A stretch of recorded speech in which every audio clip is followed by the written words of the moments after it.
خلي لي بالك يمي. بهاي الأجواء مثل ما تعرفون الجو تغير، صار الجو شوي بارد خاصة بالليل أو الصبح من وقت، فأريد من عندك شغلتين تسوي لي إياهن ويا الحمام. أول شغلة اللي أريدها من عندك هي دباغ الرمان. إذا تريد تحضرها أنت بالبيت من القشور مالت الرمان، أو إذا تريد تجيبها من العشاب كيس ب1000 دينار. على كل لتر مي تخلي خاشوقة صغيرة، مثل ما متعودين إنه الحمام يتعطش بعدين نخلي له هذا المكون.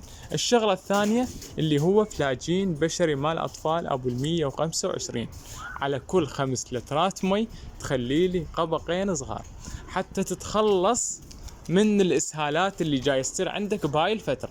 مثل ما تعرفون انتو الحمام اللي مخاليف أو أفراخ جاي يضربها برد فيشكل عندها إسهال، حتى تتخلصون من كل الإسهالات اللي جاي تصير وياكم.